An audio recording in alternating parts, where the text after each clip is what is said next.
Welcome back. Today let's see that how we can create a user in our Active Directory, how we can enable and disable his account, how we can do the password reset, how we can move the user object from one OU to the another OU, and in the end we will see that how we can delete that particular user object. In order to create the user account, you will just go to the users, or you can do over here, say click a new, and we're gonna create a new user, say uh, new test 123. That's our new user. If you want to specify any last name, say ABC, and then you have to give a user logon name. User logon name, generally we go with the student ID or the employee ID or any number with you cannot get a replication. If you go with the name, suppose if I'll select a name called Jitin, there could be a possibility that there is another Jitin in the office. Then I have to create the new account with the something called 2, 3, 4, 5, 6, something at the backend. In order to avoid such confusions, what we usually do, we create with the numbers. Suppose that's the one we have created, that's a student ID or employee ID or any ID what they have it, and we click next. Here is an option that you have to specify few things. You have to make sure that you go with the complex password. That is the most recommended way whenever you are creating an account. And there are four options in it. The first one which says that whenever a user login for the first time, the password should be get automatically propped and the user have to change the password. Second one is whenever you are using a service account, will go with the user password cannot be changed and the password never expires. If you do have a, I'll say, database which is connecting to any other API and you doesn't want it that the password is keep prompting after 90 days or 180 days, there is an issue comes up at that particular time. We usually select these options. And the last one is suppose if the user is about to start after a month, but you got the request today that you have to create the account in your Active Directory, you can go ahead and create. But in order to avoid any issues, you can select this one, and whenever the user is about to start, you can enable this account as a few hours earlier, and it will be able to, the user will be able to log in after that. So we'll go with the first one, the most common one, and I'll say next and next.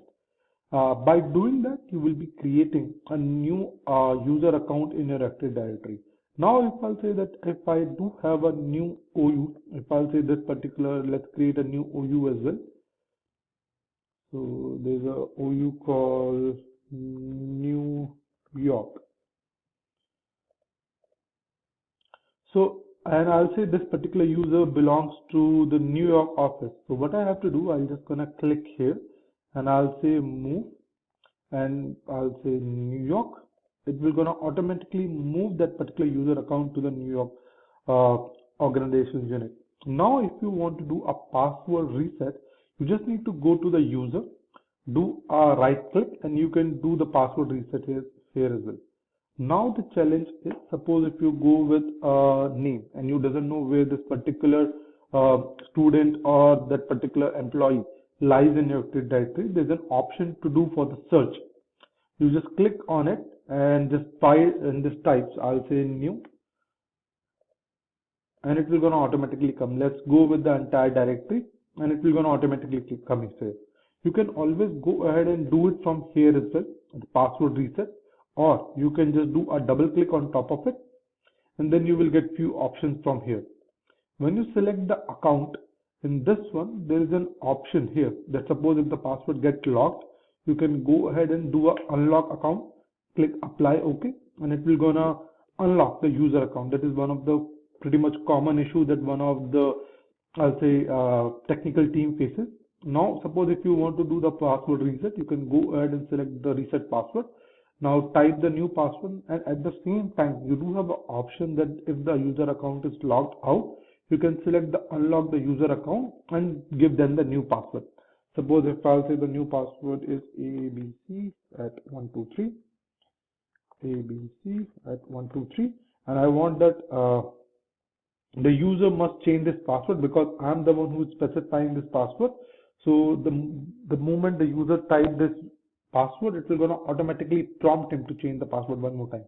Similarly, if I select, if the user is complaining that the password is locked or the account is locked, you can select this one option. It will gonna automatically unlock the account, as well as it will gonna give the user option to log in.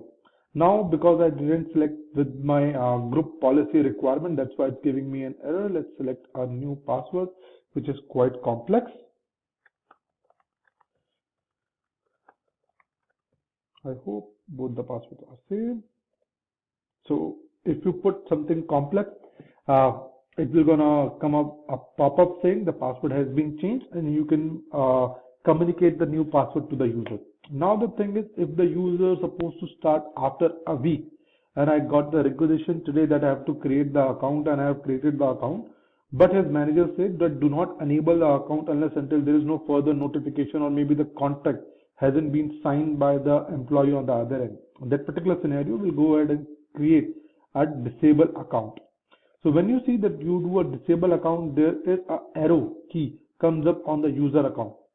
So it means this particular user is disabled. Now if the user is trying to log in, he will definitely get an error.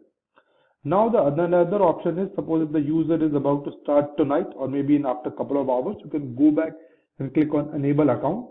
Now it says now pop-up comes up stating that the user account is enabled now and the user is able to log in on any machine. Sometimes it takes 5 to 10 minutes because there are few servers at the backend which need to be get replicated, or maybe because of the network delay. Otherwise, it will be replicating in all the server within few seconds.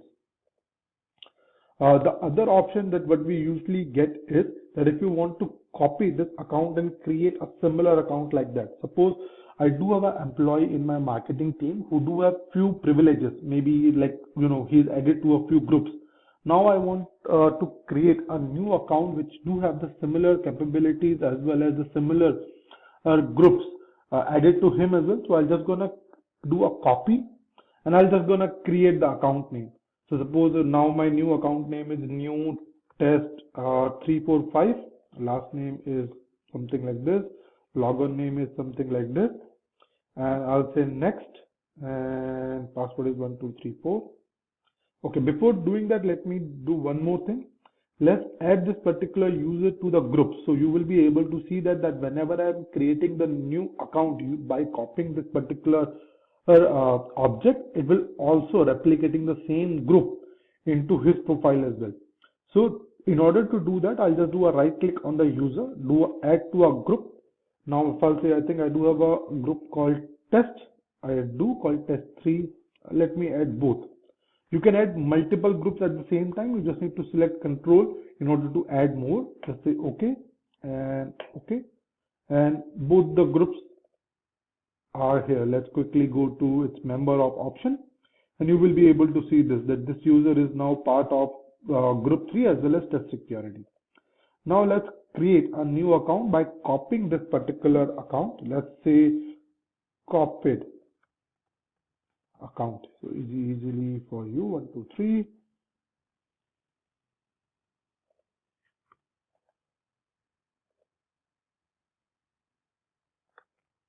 Copy account, and I'll say next, and I'm selecting the password.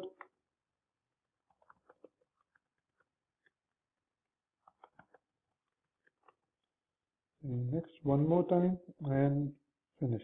Okay. What say the user? Okay, I have to put something strong password. It's not taking this one. I hope this one will be fine. So here you go. So let's see that if that particular groups are coming in my copied account or not. In order to check, you can just do the double click on the account and it will gonna automatically give you this pop-up option. So now go to the member of, and now you are able to see that this particular account has been already have the membership of test 3 as well as the test security.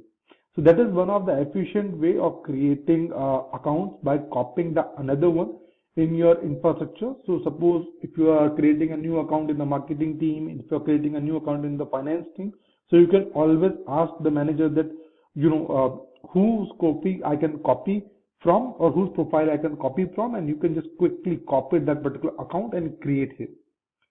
The other option that what I'm talking about is that there is an option for the rename as well. There is a, I'll say, query about the rename of the user as well. Suppose there is a lady name called, I'll say, Sara Ali, and later on she want to change the name from Sara Ali to Sara Khan, and because she got married to someone and now she want the new legal name. The one way of doing it that you can do it from here. The another way is just do a double click on it and change the first name, last name detail from here as well. If you go to the account, you can change the logon name as well. If somebody, if somebody changed from full-time employee to a contractor or maybe to a third-party account, most of the time they got the new employer ID or the new student ID. You can create a new ID from here itself. So this is one of the way of performing these things efficiently. And thank you all.